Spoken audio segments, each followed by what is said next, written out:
Hello, viewers. My name is Zack Hardy, and this is, I don't know, the reboot, the rejuvenation of the old idea or series pitch that I had maybe in 2016, I want to say, which was essentially ranking the top 15 performers in USW and a sort of USW power rankings kind of scenario where we would do this kind of weekly thing and rank the performers of intensity and severity of the top 15 for both brands every week to, just to see, I guess, their evolution over the past, number of weeks and to see if they can maintain their momentum going forward. And being as this past Sunday was called a Greatness 13, the greatest wrestling show of the year, I thought that, this was obviously a great idea for a series to give my own idea of power rankings for the USW performers. And, again, since it was the first, or this is, right after Call to Greatness 13, it was a pretty appropriate place to kind of kick the series up again, or kick the series off of again, if the time was right. And I feel like the time is right. And I think that the series could definitely do well down or going in the future. So I hope to be able to keep this going as a weekly kind of thing. Now, if I do keep this going as a weekly thing, then I'll more than likely have a special Power Rankings edition after every pay-per-view, which tends to be every 2 weeks.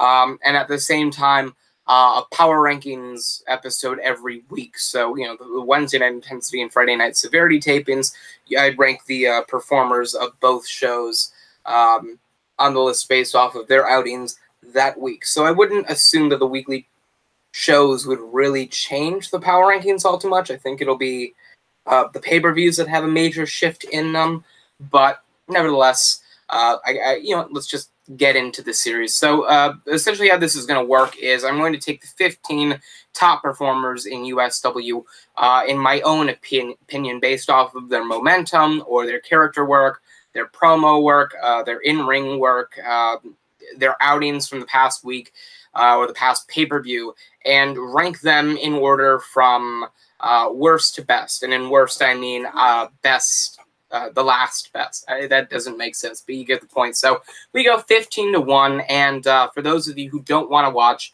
the remainder of the video, at the very bottom of the description underneath the generic description, there will be a section called List Spoilers, and it'll rank down the 15-1 candidates, so you can just read from there. And if you want to watch the video and get my intake on why they are there, then you can go ahead and do that now. But if you don't want to watch the video and you just want to go down to the description to see who was on the list, then more power to you. Hopefully I'll see you next week. With that being said, let's get into the list. For starters, we have at number 15, Washington. Now, this was an option that could have very well gone towards a lot of different people. For one, it could have gone to Tyreek Carver, and his work with the Blue Belt Championship picture over the past couple of months. It could have gone to Philip Akron or Anarchy for their work in the Red Belt Championship picture over the past couple of months. It could have gone to anybody, really, but I think Washington was the most deserving of this spot, particularly because even though he did come up short in his outing to gain the Global Championship this past Sunday, he put on a much better match than Phil Akron and Anarchy did in the Red Belt Championship match, and Tyreek Carver did against Dwayne Porter in the Blue Belt Championship match. But we will get to Dwayne Porter in a minute. He did end up making the list, spoiler alert. However, with Washington, I feel that his body of work this past Sunday in his match against Paul Orlando for the Global Championship definitively earned him a spot on this list, particularly because, unlike maybe other performers that could have just barely made the list or just barely missed out on the list, he had a reason to lose this match this past Sunday, and I think that his loss this past Sunday will put him in a much better position going forward in terms of the story that he went into Call to Greatness with. The whole case of wanting to redeem himself and prove that he's a valuable asset to USW and he was worth the time and effort that the company put into him. I think it works much better with a loss in the Global Championship picture, so that way he can work his way back up, because this character of him wanting to redeem himself and prove that he is a valuable asset only started once he got the Global Championship opportunity. So I think him losing out on that and having to work his way back up to that will definitely give the character or the storyline more attention and more traction with the crowd than it would have gotten if he had just won the Global Championship right off the bat. On top of that, I think that his loss didn't hurt him as much as many people thought it did. Many people thought that this loss from Washington in the Global Championship match meant that he was now going to fall all the way down the card again and be kind of like an afterthought on severity. I don't think that's going to end up being the case. I think they're going to invest more heavily in this redemption storyline, this something to prove storyline with Washington. And I think that the loss made more sense for his character going forward and for the storyline's progression going forward. Hence the term progression, than a victory would have this past Sunday. I think the loss made sense. I thought that his outing really solidified him as a valuable threat to the Global Championship or the Global Champion, Paul Orlando, in his reign. But I think it made, again, much more sense for him to lose that match than to have won. And I think the storyline will definitely benefit from that loss more than it would have benefited from a victory. So Washington gains the 15th spot on the power rankings for this week. The 14th spot, or I guess performer in 14th place, in number 14, Blue Belt champion Dwayne Porter. Now, I mentioned Tyreek Harbour not making the list. I mentioned Philip Akron and Anarchy not making the list. So a lot of people would be hesitant as to why Dwayne Porter would be on the list. And I'll give you the reason for that now. Unlike Tyreek Harbour and Philip Akron and Anarchy, Dwayne Porter, you know what? No, I won't say Tyreek Harbour. Unlike Philip Akron and Anarchy, Dwayne Porter has some legitimate foundation to his reign.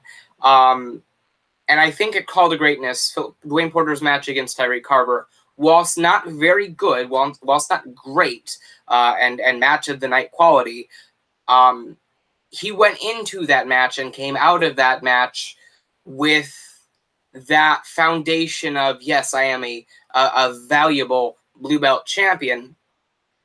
I feel like he came into that match and left that match with that intact, unlike Philip Akron and Anarchy. Because with Anarchy, I think his loss this past Sunday in the Red Belt Championship match kind of set him down a pace and kind of negated the idea of the rematch really being something to look forward to. I think if Anarchy were to have lost that match based off of a roll-up or off of something that just caught him by the moment, that would have given more reason for the rematch to happen. And him just losing cleanly for the second time in a row, obviously losing his title cleanly at Allegiance this past May, and also losing his rematch at Call to Greatness just this past Sunday, it makes this whole rematch at, I guess, Final Chapter, No Remorse, whatever the next pay-per-view is, a little bit redundant.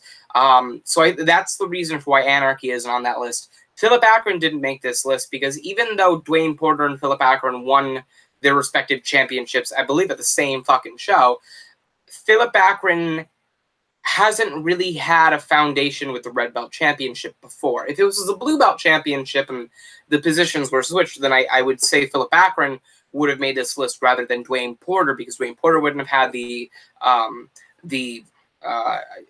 background with the Red Belt Championship, while Philip Akron had the background with the Blue Belt Championship. Philip Akron went from the Blue Belt Championship and making a great run that gave Dwayne Porter's, I guess, 8 reigns before this one, a run for his money, to a step down to the Red Belt Championship. And now we're in the starting process of it. And with Dwayne Porter, while he is in the starting process of his Blue Belt Championship reign, he's had much experience beforehand with the title itself. Philip Akron had a fantastic reign with the Blue Belt title, but other than this current reign, he had no history with the Red Belt title to begin with, or ever in the first place. So I think Dwayne Porter's run right now, or brief, or starting point with the Blue Belt Championship now, has much more of a foundation to it than Philip Akron's Red Belt Championship reign does right now. And so that is why Dwayne Porter outlasts Philip Akron and Anarchy on this list.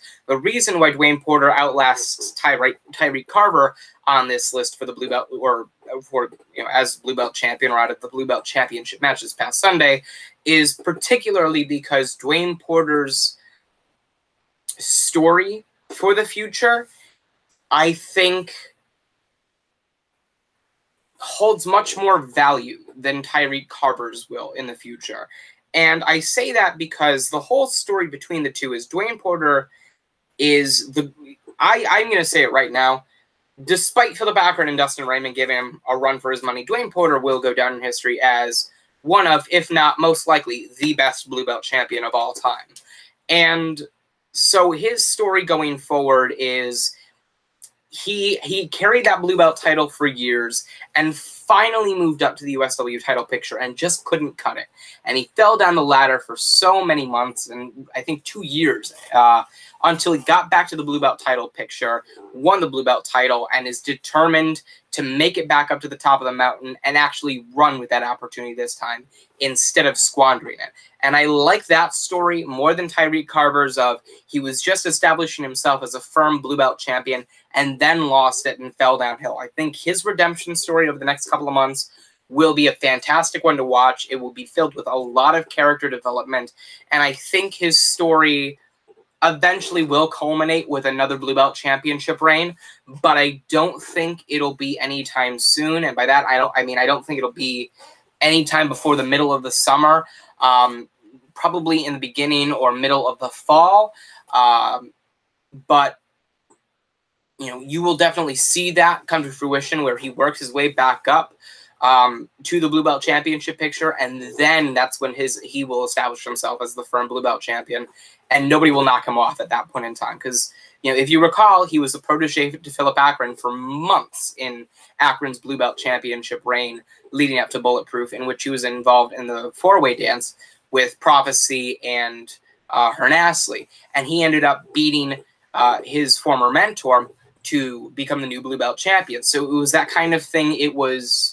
He had the opportunity via association, and that was why he got the shot at the Blue Belt championship to begin with, because Philip Akron was lured into a false sense of security, thinking that Tyreek Carver would help him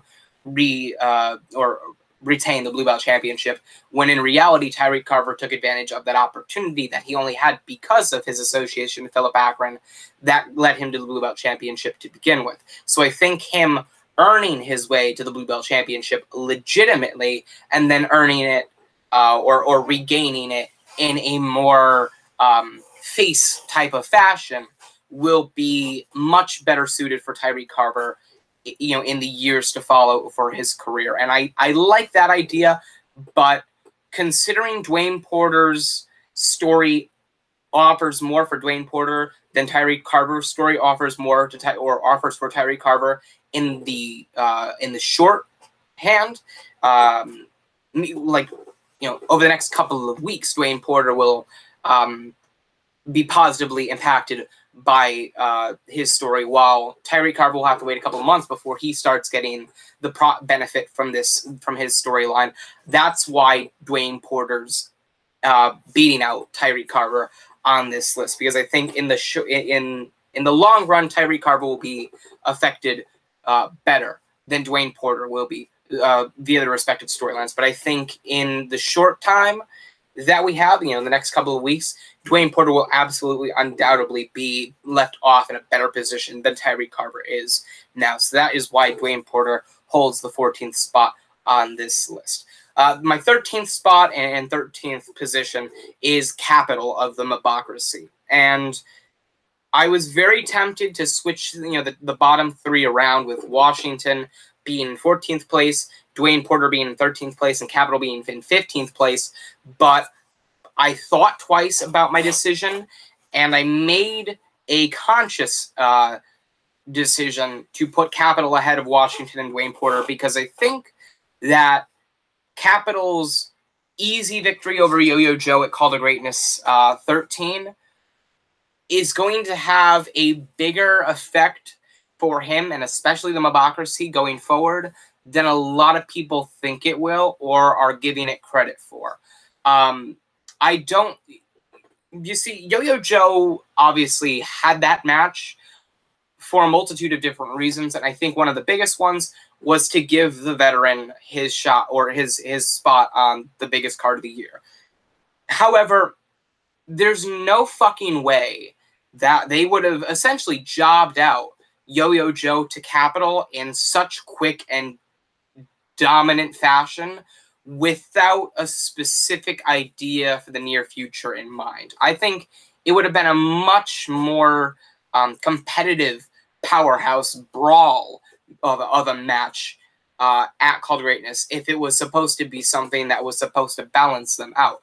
But I think with Capital just winning in such easy and decisive fashion, I think that means they have something in store for Capital. I could be wrong. I've been wrong before in these kind of situations, but I'm going to say that they would not have done... I mean, I'm not saying Joe wouldn't have agreed to it. He would have agreed to it in a heartbeat. He loves the company and loves the benefit for the future of it. He would have done it in a heartbeat. I'm saying that I don't think they would have decided to book it that way if a reason wasn't there. And I think that reason was what we've been hearing for the past couple of months of them wanting to reestablish the Mobocracy as the dominant big-time force behind Severity. You know, you have, I guess now, the new Ash stable with him, Indigo Child, and Double XL. But at the same time, you have the God Complex, who's been established as a dominant force. The Promised Land, which is one of the best stables I've seen since the Perfect Destiny days. And now you have the Mobocracy. Now, you know, you've got the Promised Land, which, you know, has 4 people now, but for a long time had 3. The God Complex has 4. Ash's group now has 3, if it is a stable. But the Mobocracy has, I think, 6 or 7 different people. So they are definitely the favorites in terms of numbers game. And so there's the reason for wanting to push them so much. And the idea that they could be a dominant threat to the roster is evident. It's apparent. They have the distinct numbers game over any other team or force or stable or unit on the Severity roster. So it makes sense for them to want to push them as the top tier stable on the show. And so I think they're doing that piece by piece by piece. I have no doubt in my mind that if they kept the Chris Ross match on the card at Called Greatness, they would have had something in mind for Chris Ross to firm or to establish him going forward. And I think they definitely did that with Capital at Called Greatness. And I think they'll be doing that with other members like, you know, Otis Crane and Chris Ross and Drew Akron over the coming weeks. I just think it's a matter of time with Mika Jordan in Key and Case. I just think it's a matter of time before all of the pieces that they're putting together individually form into one decisive, cohesive unit that can run roughshod over the roster. And I think this decisive victory for Capital is one of the pieces in establishing his side of the Mobocracy's force. So that is why I put him in the 13th spot on this list. The 12th spot goes to the newly returned Reaper of Death, Morbid. I could have very easily put him at like 13 or 14 on this list, but the momentum and the crowd reaction to his return as the Reaper of Death character cannot go unnoticed and cannot be denied. As soon as the lights went out and the soft flurry of piano notes started hitting, everybody was, you know, the hair was raised on your arms and on your back. The shivers were running down your spine. Your feet went numb. Your hands were shaking. At that point in time, it was one of those moments where you kind of felt like it was coming, but it was so surreal to see it happen, especially live and there, and seeing like the blue and white lights shimmer over the audience in a very dim fashion. And then his theme right before it started playing, the deep blue light, which I guess is deep blue. I saw it more purple because I'm colorblind, but the deep blue light, which you can obviously tell because that's the fucking signature colors, shining down on the ring and then slowly making their way up to the entrance ramp. That was just surreal to see, and it got everybody ecstatic. So when his theme started playing, everybody lost it. And just that moment alone earns you a spot on the power rankings when, you know, out of anybody on the roster that can have such a charismatic and character-heavy impact on people, whether it's, you know, the don't give a fuck attitude of Zack Hardy, or the undeniable underdog of James, or the leader for the new, or the leader of the pathway for the new future of the Promised Land, or the God Complex and their whole dominant mystique behind them, or, you know, Jack Ramsay and Austin Cole wanting to really be that dominant team that keeps you intact and right where they want you. There's no way to deny that Morbid's Reaper of Death character, just on character alone, and, you know, the lights that can shine in his entrance and his theme and his aura and his mystique, when you have an impact like that just based off of your character, not even just your promo or in-ring work, but just your character alone, that says not just a lot about you, but a lot about where you leave the crowd and how your mark is made. And I think that huge impact that he made and he showed at Call to Greatness by just his music, no, just the fucking lights, you know, hitting the crowd, getting them off their feet, that can't be denied. That's something that cannot go unnoticed for anything. And for that, he has to be put on this list. And on top of that, he had a fantastic match against Ash. And Ash will be seen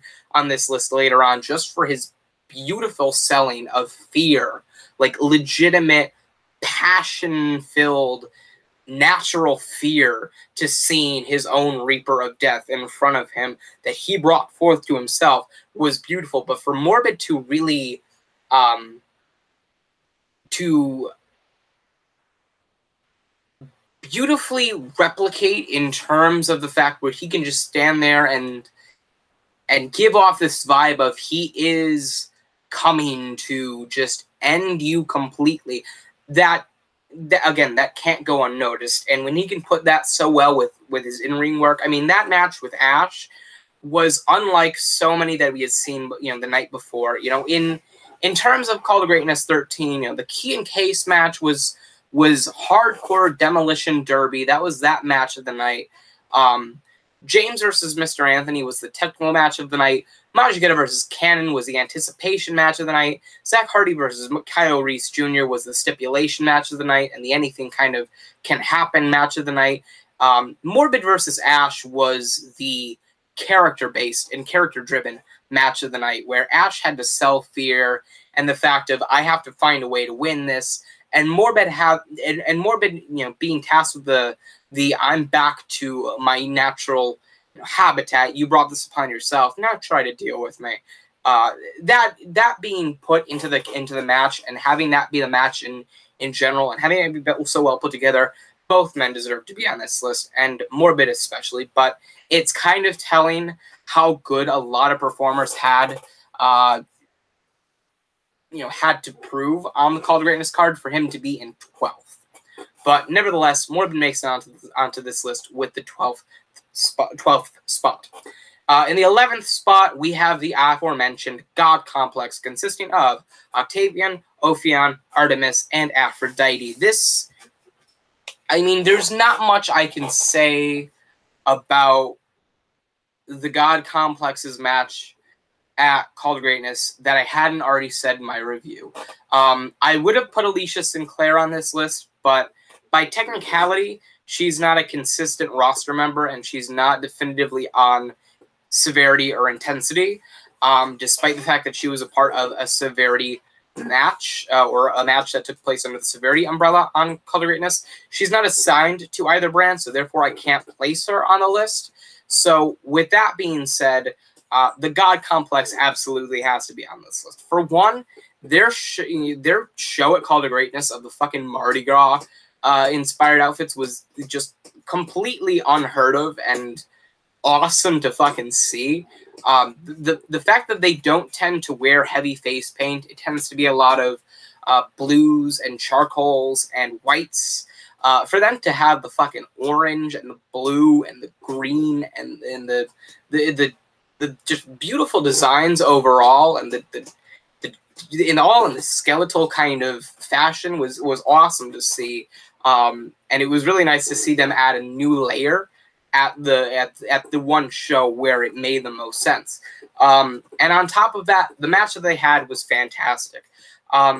You know, if Verse 9, Indigo Child, Arrow, and Alicia Sinclair were a stable, you know, opposite of the God Complex, then that stable would have been on this list as well. But since the God Complex are a definitive stable that can only take up one spot, they have to be on this list. They had an impressive showing. Over the past number of months, they've just been dominant, and they've been effective, and they've been a really well-worked stable. You know, it's awesome to see because all four performers really have their own identity, but at the same time, their own identity kind of culminates with everyone else's identity in terms of the fact where Artemis and Ophion are like the tag team specialists of the group. Octavian is like the male leader and the general of the team and really takes charge in singles competition.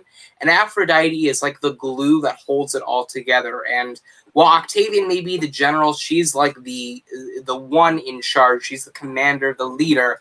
And that's awesome to see. You know, now that there's going to be a women's division, which, you know, it's not been confirmed yet, but it's all but confirmed solely from the source. Aphrodite will definitely be one of the people that lead that women's division. And it's awesome to see Artemis and Ophion, Octavian, and Aphrodite have their own distinct identities in what they do in the group and what they pull off in the group, but at the same time have them all feel special, but like a unit. Like nobody's better than the other, yet they all have their own identities. It meshes extremely well, and that says a lot about their in-ring work and their promo work and their character work, and it works so well. And their match this past Sunday was beautifully crafted, from the constant interchanging of Artemis to Ophion, Ophion to Octavian, Octavian to Ophion, Ophion back to Octavian, Octavian to Artemis, and the beautiful tag team wrestling of all three, you know, with the beautiful technical wrestling and you know, trying to keep the opponent grounded, and when they were up and not grounded, trying to get them back into the ground before it all pieced together at the end where both women were the only ones left not in the ring yet, so that when that hot tag was made, all bets were off. It was just a match that was such a great choice to kick off the show because it was so well put together from start to finish. And again, as I said, if Verse 9, Indigo Child, Arrow, and Alicia Sinclair were a stable, then both of those stables would have been on this list. But since the God Complex only takes up one spot, I had to, you know, and since everybody else on this list deserved to be on the list as well, the God Complex had to be there. And I would go as far to say as that match was so good because of their character work. And one thing that I think that the God Complex doesn't get enough credit for is just how well they work together and how much chemistry those four have as a unit. You've seen the six-man tags, and I've gotten the privilege and the honor of being backstage at a Severity show and being able to talk to those guys and sit down, because a lot of people don't know with USW because they're looking from the outside, but we don't get to see a lot of the other show's performers very often. Unless you're good friends, like myself and Leonard are. I know that Andrew and Jason are. Unless you're good friends, you don't tend to see the other show's performers very often unless you go to another one show. But since they do so much in terms of like ambassador roles and interviews and weekly shows and house shows, whatever days they have off, which tend to be the other show's dates, they take time off to see their families and to you know, relax and get back into the mode before going back out there to the ring. So a lot of intensity performers don't tend to see a lot of severity performers, and vice versa. And I got to have the honor to see or to go to a Severity show and talk to a lot of the guys that I hadn't gotten to talk to in months. At one point, in a couple of cases a year, and sometimes in a couple of other cases ever. It was great to sit down and talk to those guys and see how they got into the mode of the characters. And I'll never forget Octavian's answer for when I asked him how he comes into this leader, like mystic character leader role so perfectly. He said, I was always raised in a family where anything that was feared was our Friday night entertainment. And I always got myself into the mindset of the fear that we were watching for fun, that I just tried to be fearsome for fun, and it translates well to the in-ring character, which I thought was a perfect answer. And all four performers in the God Complex just work so well with each other. And I got to see their 6-man tag team match, and Aphrodite is obviously their manager, but at the same time, she's now, I guess, going to transition into a performer's role. But seeing her, direct everybody and having them put together their spots in the match piece by piece, one after another, so perfectly and so fluently, it was great to see. And I think the God Complex will be the best stable in USW in the next year. I think they will really be established as one of the best forces or one of the best on-air talents in USW in months' time, maybe 10, 12 months' time. They will be that whole force that every week you expect to be one of the top positions on the card. So the God Complex, for their character work, for their chemistry, for their match at Call to Greatness, and for really everything, earned the 11th spot, and I can only imagine that they will go up from here on out. The 10th spot on my card goes to the former World Tag Team Champions Jack Ramsay and Austin Cole. Their match at Call to Greatness, although overshadowed by the USW Tag Team Championship match, can have nothing taken away from it, especially the fact that it can only be added when you realize that they were working a great match, like they always do, without a top rope. There's a lot you can do in a match, but when you don't have a top rope, a lot of people don't realize until something happens with the ring that a lot of what they do in the ring can be affected by just one simple thing. And you have no clue until you get into that ring just what, one small little thing can do to your entire work rate.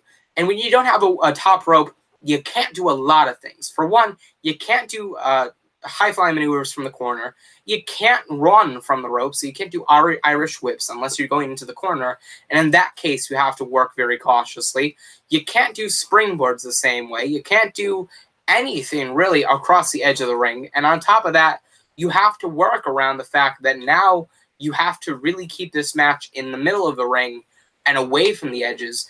And for Jack Ramsay and Austin Cole to see that and go, well, fuck it, I'm still going to put on a great match. When it happens and just pretend like it's nothing, there's no denying the fact that that is strictly fucking top-level professional shit in any and every sense of the way.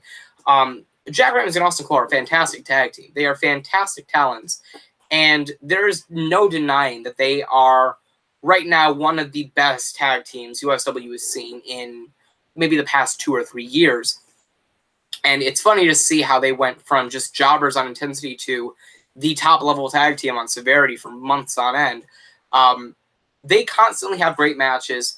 The story of their matches goes that they keep their opponents in the corner, and they try to work them down. And if it's too hard to get them in the corner, they try to keep them as far away from their partner as possible. And they do that all the time, and yet never seem to make it feel repetitive. Never seem to make it feel boring. They always add something new. And at Call to Greatness, they actually did something that they don't ever really tend to do.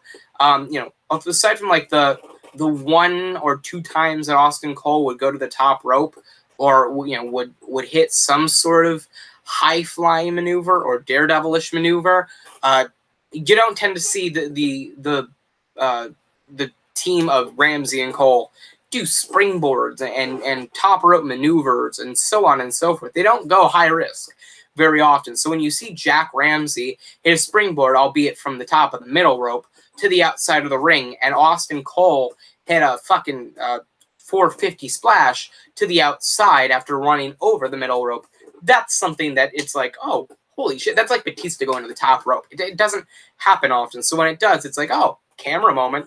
And so with Jack Ramsay and Austin Cole, they earn a place on this list for strictly being able to carry a match without the full workings of a ring all piece together. So when it comes down to Ramsay and Cole, they definitely aren't a spot on this list, especially with the fact that even though they did just drop the World Tag Team Championships, I guarantee you they'll stay in the face or the promotional works for the Friday Night Severity brand for a long time to come. I think it is very obvious that they have a lot going for them, and I think in a couple of years' time, we'll look back at this team as one of the best tag teams in USW history.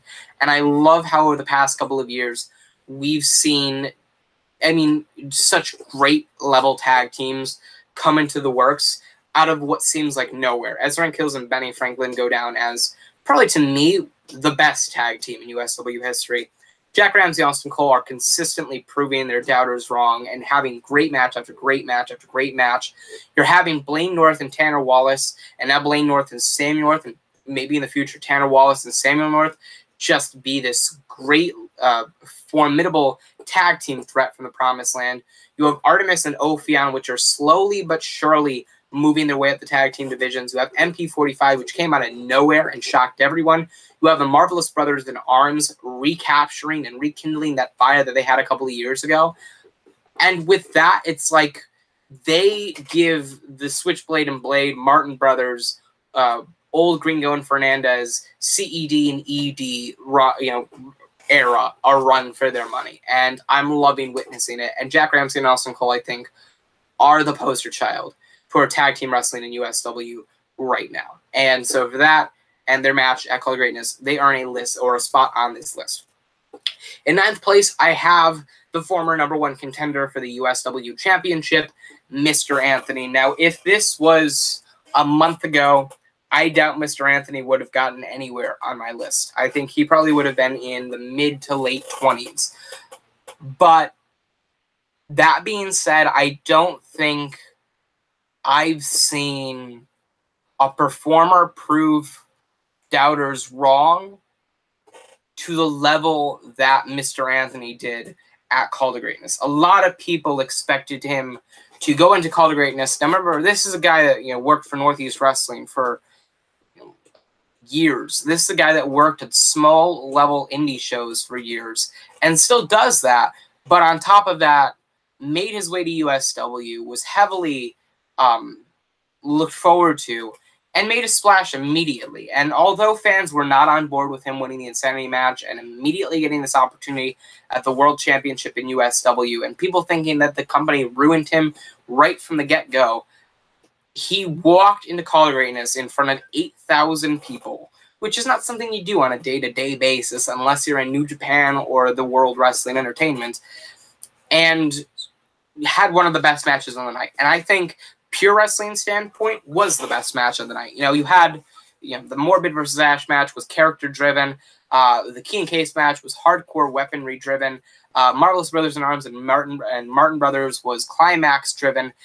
James and Mr. Anthony was technical wrestling at its purest from start to finish. And I think that Mr. Anthony's showing at Call to Greatness, proving that he can really tough it out with guys that have been seasoned for main event potential and main event spots for years in USW, he really proved that he can work with the best of them. And I thought that was incredible.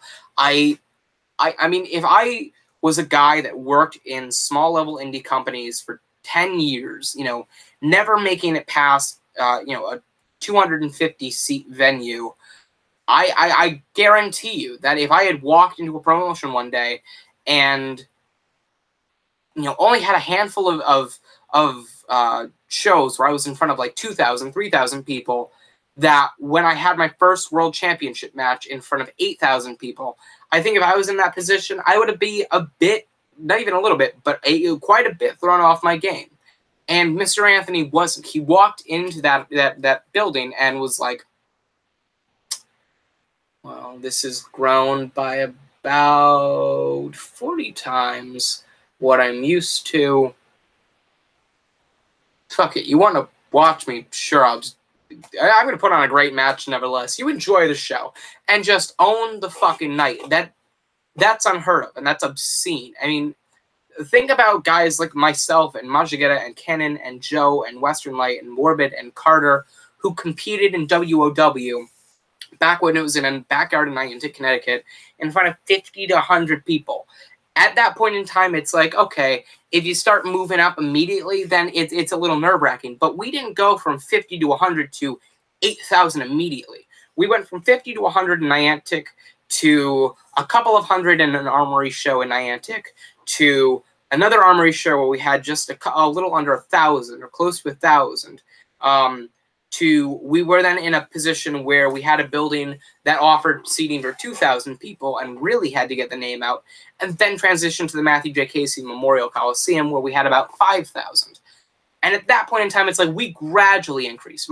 Fucking Brian Anthony or Mr. Anthony went from 300 people at maximum maybe for 10 years to 8,000 people in his first World Championship match at one of the highest status shows in wrestling, and still managed to put on a show like he had been doing this for a decade, the same exact way. That's unheard of. If I went from Niantic, Connecticut to Newark, New Jersey in that fashion, holy fuck, my career would be over before it even fucking began. Mr. Anthony just walked in there and owned the fucking crowd. And on top of that, he played that heel role pretty damn well. Obviously, you go into a match with James for the USW title at Call to Greatness, you're more than likely not going to be the one that people start cheering for. So he owned that and went, you know what? I'm going to be more of a dick than I am a baby face. And, he did the typical things of laughing at the crowd and smiling at the crowd when they were booing him or when they were chanting James. He would just nod no. That's awesome. He was able to add that heelish role whilst putting on a great match in an environment I guarantee you he was not very used to or involved in very often. And that just earns you a place on this list immediately. And I guarantee you in the month's time, he's going to kind of fall down the cards, not gradually, but pretty quickly, just to kind of dust himself off and, start working his way back up again. I think he'll go, to a couple of mid-card feuds and main event feuds. Then he'll earn a shot back at the USW title. I don't think he's going to fall down, as far as like the red belt title or the blue belt title. But I think he'll be in that like main event role where he's having meaningful matches against guys like,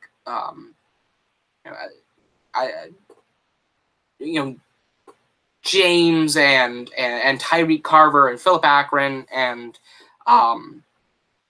really a lot of guys that, if we're in a title picture would be main event guys and guys that get the main spotlight on pay-per-views. I think he's going to work his way back up to the USW title picture and really earn it this time. But I think he's going to be a heel by the time he does that, because I think the heel tendency that at the match with Call to Greatness wasn't just a one-off kind of thing where, well, I know you don't like me tonight, but maybe you'll like me if I face so-and-so next week. I think it's going to be a consistent thing, and I think it's going to be a great character transition for Mr. Anthony, and he gets the number 9 spot on my list. The number 8 spot goes to the current global champion, and that would be Paul Orlando. You heard for months and, probably close to 8 months, Paul Orlando is going to get a push. He's going to get like a mid-card push. And, that came to fruition last month or the month beforehand when he beat Eli Kaynor for the Global Championship. And what I really liked about his victory over Eli Kaynor for the Global Championship was that Eli Kaynor for months had a great championship reign and really left the global title in a great position when he dropped it.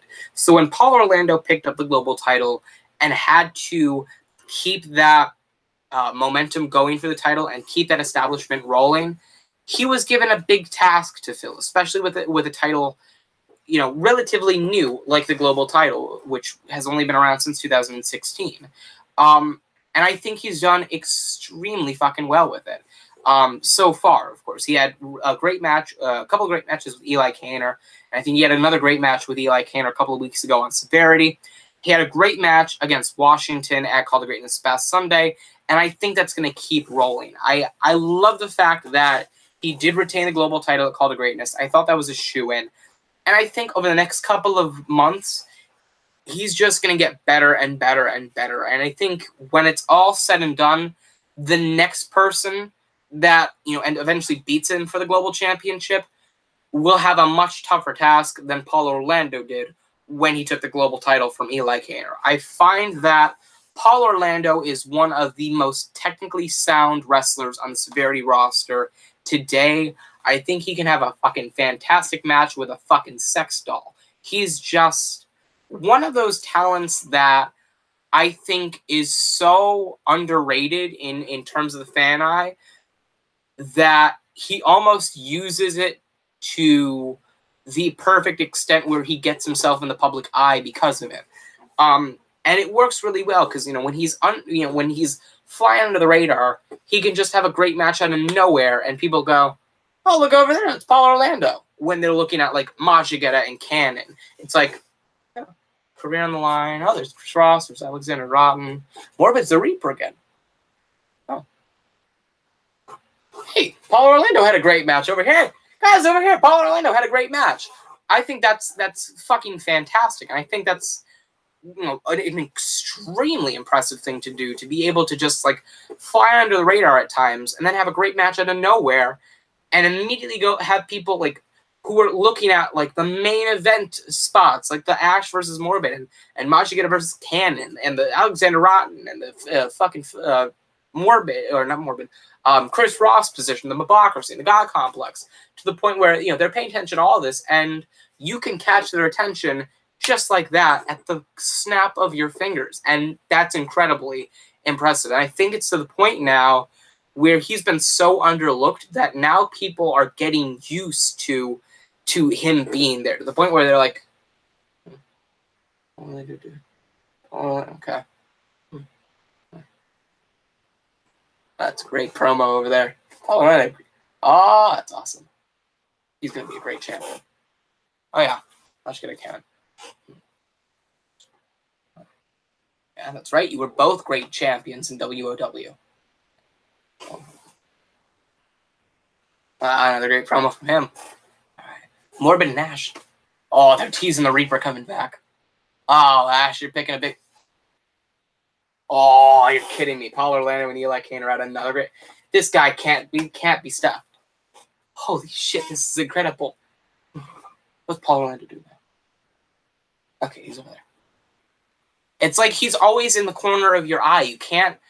It's like people are so used to him just showing up out of nowhere now that people now look out for him. And that analogy was the perfect way to describe it. You know, Paul Orlando, I think, will end up in months' time leaving the Global Championship in such a great position that it fights for showtime with the International Championship. And I think Paul Orlando can only get better from here. I don't think he can have a bad match unless he's on an off day. And I think his match at Call to Greatness against Washington was a perfect... I mean, I can't say much else about it that I haven't said in my review, but I think it was the perfect example of, you know, I am here. You all notice me now. Let's keep this going. I think this is a good thing.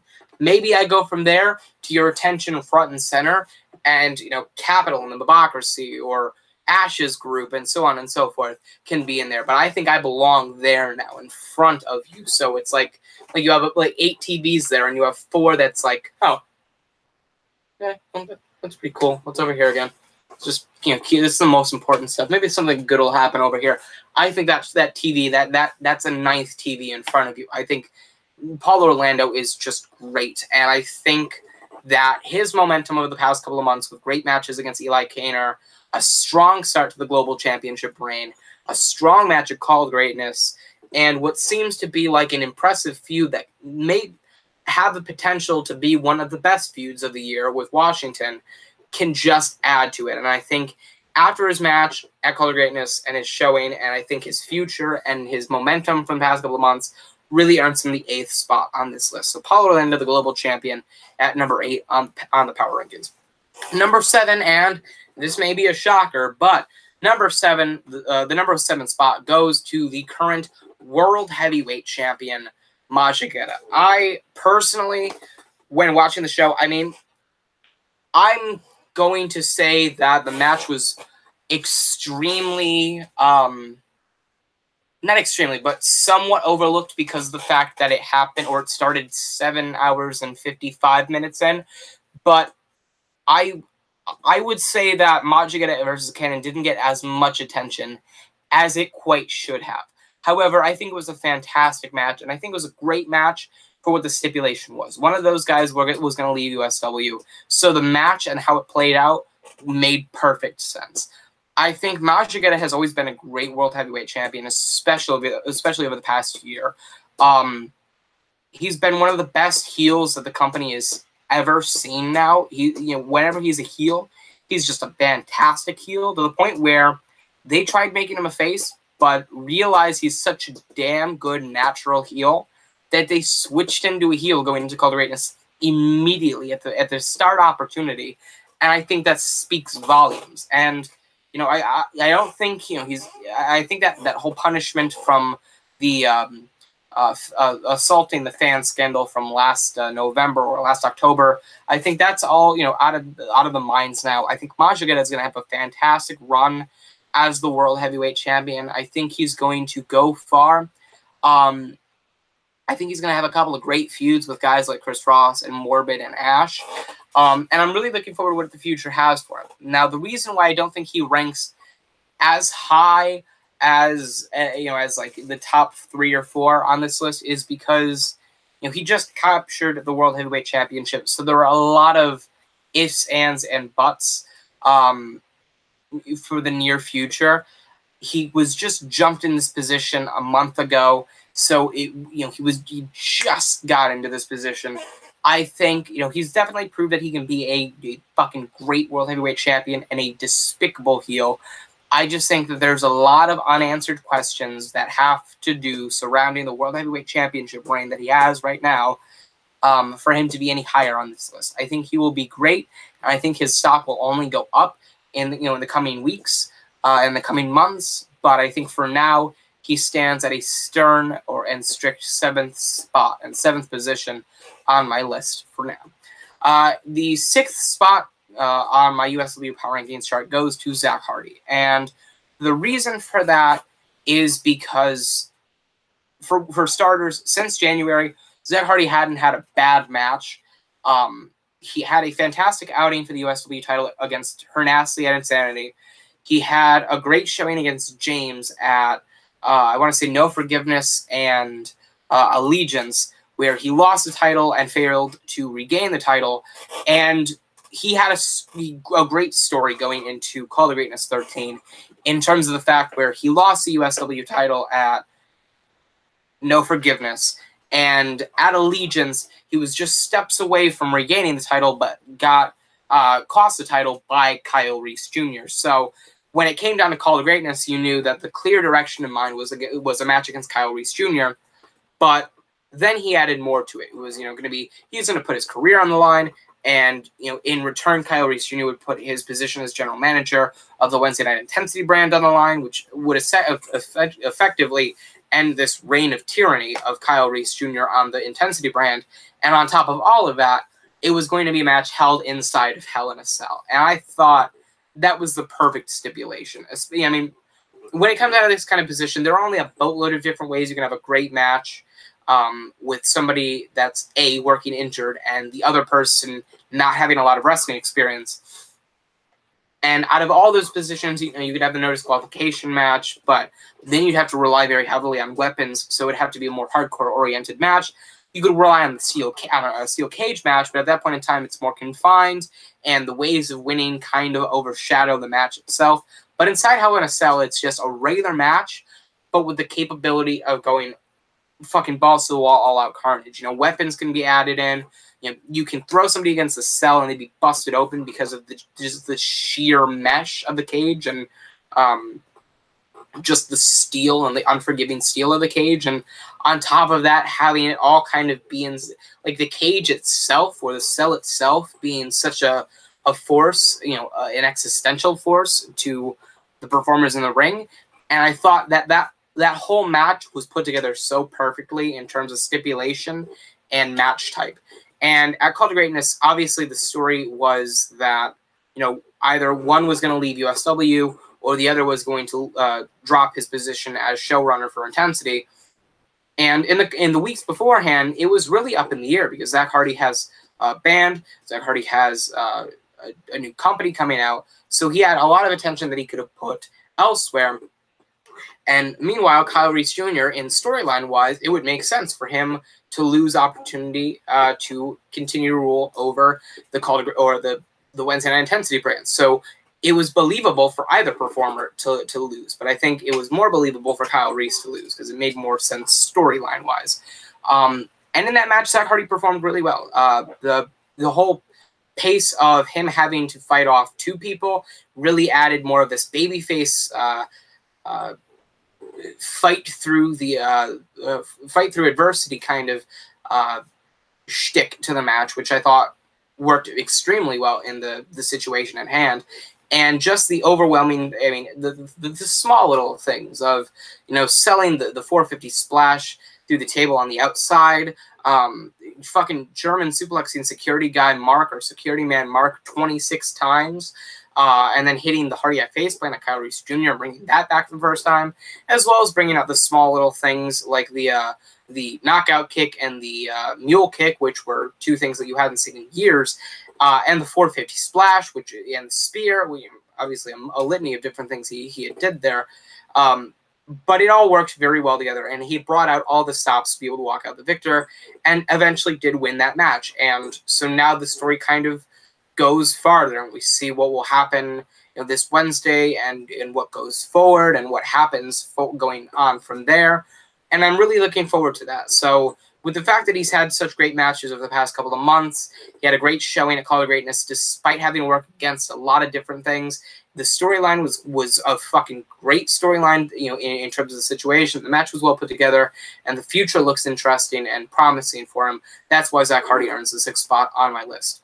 The 5th spot on the list goes to the current international champions, or technically, the group that consists of the current international champion and world tag team champions, the Promised Land, consisting of Suzuki Kirikashi, the international champion, the world tag team champions, well, all of them by technicality, but in mainstay, Blaine North and Sammy North, and technically Tanner Wallace as well. This is something that I may get a lot of flack for, primarily because I think that the Promised Land, or how high I hold the stature of the Promised Land, I think right now the Promised Land is the best stable we have seen since the Perfect Destiny. And I say that because it works so well. Suzuki Kirikashi is a leader that really takes the group and keeps them balanced and keeps them in a sane mindset, all while they do their own things. He can't be the parent, and he's refusing to be their parent and guardian, and lets them do what they can, do what they do. And if they run out of line, he gets them back in line. But if they don't, then he knows his job was done. And so Suzuki Kirikashi plays that leader role beautifully. And Tanner Wallace, Blaine North, and now Samuel North play that tag team, you know, switch, you know, in and out of the tag team role so perfectly well. And the whole statement behind the group of they are the pathway for the future, hence the term the Promised Land.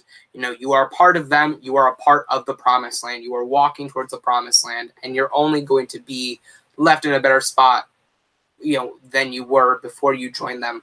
That works so fucking well. And the fact that you can have like guys like Blaine North and Samuel North have such an effective role in the tag team championship match at Call to Greatness, to the point where people wonder if they can outtake Jack Ramsay and Austin Cole as the top tag team in the company, or on the Severity roster at least, whilst Tanner Wallace keeps behind Suzuki's back, or Suzuki Kirikashi's back, and Suzuki Kirikashi defends the International Championship extremely well, which is a title essentially tailor-made for him. It works together so perfectly well. And with the build-up of Blaine North and Samuel North, brothers being back on the same page after so long again to recapture the World Tag Team Championships from the dominant tag team worked so well going up to Call to Greatness and after Call to Greatness. And Suzuki Kirikashi as a fantastic international champion and a fantastic leader, whilst Tanner Wallace, keeps him backed up. It gives everybody something to do, and everybody has something new to offer. And Suzuki Kirikashi had a fantastic match at Call to Greatness. The same can be said for Blaine North and Samuel North, and the Promised Land based off of that are a spot as the 5th spot on my list, and I'm looking forward to seeing what they do in the future. And so that means we go down to the final 4, and in the 4th spot on my list, another thing I might get flack for, but bring it on, is the current holder of Key in Case 6, Eli Kaynor. And I say this much because looking back on it, it made a lot of sense for Eli Kaynor to win the global or the Key in Case match. I think he's going to be a fantastic holder for the Key in Case. I think his transition from Surf in the Surf and Tanner tag team to Eli Kaynor and establishing himself as this die-hard fighting champion that is willing to put himself in front of anybody, and all while being so beautifully arrogant, is an extremely great character to see take the reins of now what is essentially the next world heavyweight champion in waiting. I think it was a fantastic choice to put the Key in Case on Eli Kaynor. I think it makes much more sense than putting it on Chris Ross and Alexander Rotten, and maybe Hearn Astley, but I wouldn't go as far as say Hearn Astley. But I think this is the best choice they've had as the holder of Key in Case in a long time. And I think it can only, do great things for him. He had a fantastic run with the Global Championship and left it off in a great place from where it was when he started to where it was when he dropped it to Paul Orlando. And, I was expecting him to make the way up to the International Championship picture and fight Verse 9 or Suzuki Kirikashi.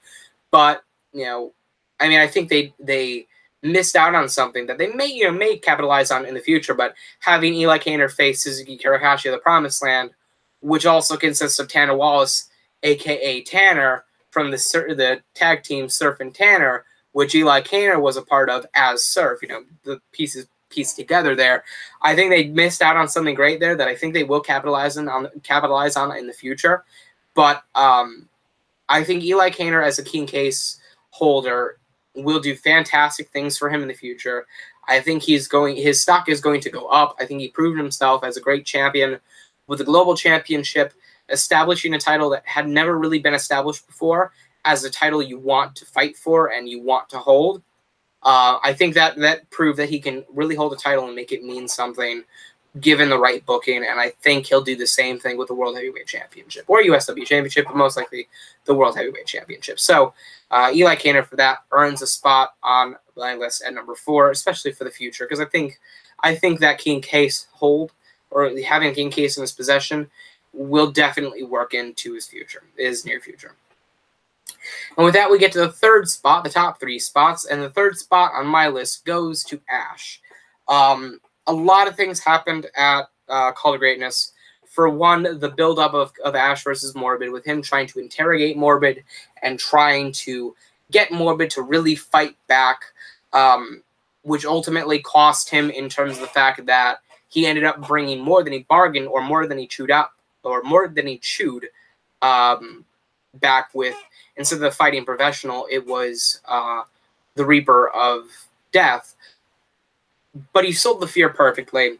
He was really selling that bully role pretty damn well. And now, he everything is looking up for Ash. Before Call to Greatness, he turned heel, had a bully role, went into Call to Greatness, trying to get the fighting professional, really fight back, and bringing back the Reaper of Death inadvertently. And after Call to Greatness, now has a fucking stable in the works. And there's not much more that you can say about Ash in terms of the fact of he was like there and then immediately skyrocketed 100%. And for that, immediately earns the third spot on this list, especially the fact that he had a great match. He sold the fear extremely well and sold the fighting passion extremely well for that matter. And again, earns the third spot on my list. The second spot on my list goes to the current reigning USW Tag Team Champions, the Marvelous Brothers in Arms. With the Marvelous Brothers in Arms, they're so over to begin with. And then to keep going forward, they went into the match as one of the funniest tag teams on the roster. Not really expected to have much of a shot, but at the same time, everybody wanted to see them win the USW Tag Team Championships. And in the match, they pulled off their regular comedy, but once they had victory in their sights, and they could see it right in front of them, and they could kind of smell the stench of victory, they switched tracks just immediately and brought a whole different level of character to them that we had not seen beforehand. They ended up beating the Martin Brothers to the USW Tag Team Championships, and I think their reign is going to be incredibly fun to watch. I think it'll be filled with a lot of great matches. I want to see the Marvelous Brothers in Arms versus MP45 again. I want to see the the Marvelous Brothers in Arms against the Promised Land, against Jack Ramsay and Austin Cole, against the Mobocracy of Chris Sanders and Drew Akron. I want to see them against everybody, and I can't wait. It's going to be great, and I'm so fucking ready. They had a fantastic match as well, with the fact that every pinfall just kept getting broken up, and it seemed like the match would never end, to the point where the finish was just climactic at its peak. And when they finally won the titles, everybody jumped up, and it was a huge pop, and it was so deserving, and this is going to be good. And for that, the Marvelous Brothers in Arms get the second spot on my list. And for the top spot on my list of the USW Power Rankings, at the number 1 spot, we have the current reigning USW Champion, James. And I'll tell you what, a lot of people are going to be pissed off at me for not putting the Martin Brothers on the list, for not putting Kyle Reese Jr. on the list, or maybe Yo-Yo Joe, or so on and so forth on the list. People are still probably giving me flack in the comments right now for not putting Akron and Anarchy and Carver on this list. Or maybe even Derek Carter for dying in the middle of the ring, or Dustin Raymond for dying in the middle of the ring, or Alexander Rotten for dying in the middle of the ring, or for Seth for literally getting burned alive in the middle of the ring. People are going to be pissed off that a lot of guys didn't make this list, but I think the top spot belongs to James, and I'll tell you why. He looks like such a convincing USW champion. I mean, when you talk about the future of USW, you think of a couple of guys. You think of Benny Franklin, you think of Ezra Kills, you think of maybe Eli Kaynor now, maybe Ash now, maybe Paul Orlando. But at the top of the list, no fucking denying. Don't fucking deny it. You think of James. James comes to your head. I mean, the story, I've talked about it a million times before, the story of working his way up from the lower cards to the Blue Belt Championship picture, to the mid-card championship picture, to getting the opportunity of a lifetime to fight Morbid at Call to Greatness, to finally getting the shot at the USW title and beating the face of the company for the USW title, and then walking into the Call to Greatness, the greatest wrestling show of the year, as the defending champion. It doesn't get much better than that. It's the story and the journey that writes itself. And going into Call to Greatness, you had James walk out of brilliant battles with the face of the company, really. The guy that, I mean, everybody pinpoints as the best wrestler to ever grace USW in Zack Hardy, based on the fact that he was really the guy that they laid the foundation out of. And I don't think a lot of it of Zack Hardy being the face of the company has to do with the fact that Zack Hardy was, like the John Cena of the era. But I think it was the fact that USW really utilized him as their building block to success, and the company ended up being really well off. So Zack Hardy gets a lot of that credit, and so with that, him passing the torch on to James and him losing to James in order to really further James' career was special. And James walking into Call to Greatness, he didn't expect him to lose USW Championship. There weren't many spots on there wasn't really anything in the main event of Call to Greatness that really said, oh yeah, Mr. Anthony may actually have a chance to win it. But James had a great technical match with Mr. Anthony. He's proved over the past couple of months that he can have really fantastic matches. And I think as the USW champion, especially now that they're slating him to be the USW champion for quite a while, I would say he's definitely befitting of the role. He's going to do fantastic things, and I am so excited for the future. And with that, the post Call to Greatness 13 power rankings are topped with the USW champion, James, and for good reason. So we'll go down from 15 to 1 again, just briefly, in terms of the power rankings. So if you skip this far into the show or into the power rankings, spoiler alert if you don't want to hear the discussion. 15th place, Washington. 14th place is Dwayne Porter, the Blue Belt champion. 13th place is Capital. 12th is Morbid. 11th is the God Complex. 10th is Jack Ramsay and Austin Cole. 9th is Mr. Anthony. 8th is Global Champion Paul Orlando. 7th is World Heavyweight Champion Majagetta. 6th is Zack Hardy. 5th is the International Champion and World Tag Team Champions, The Promised Land. 4th is Eli Kaynor, or the King K, 6th holder Eli Kaynor. 3rd is Ash. 2nd is the USW Tag Team Champions, the Marvelous Brothers in Arms. And 1st place is USW Champion James. Did I leave anybody out that you thought should have been on this list? Are you mad that I left somebody off on this, somebody off of this list, or do you think I made the right decisions and you agree with it? Let me know in the comments down below. And if you like this video, remember to like, comment, and subscribe for more. With that being said, thank you for watching. I sincerely hope you enjoyed. Remember to like, comment, and subscribe for more. I am Zack Hardy, and I will see you this Thursday for my first in a long time review of Wednesday Night Intensity, followed by my review of my first in a long time review on Saturday of the Friday Night Severity Show. Thank you for joining. I'm Zack Hardy, and I am signing off.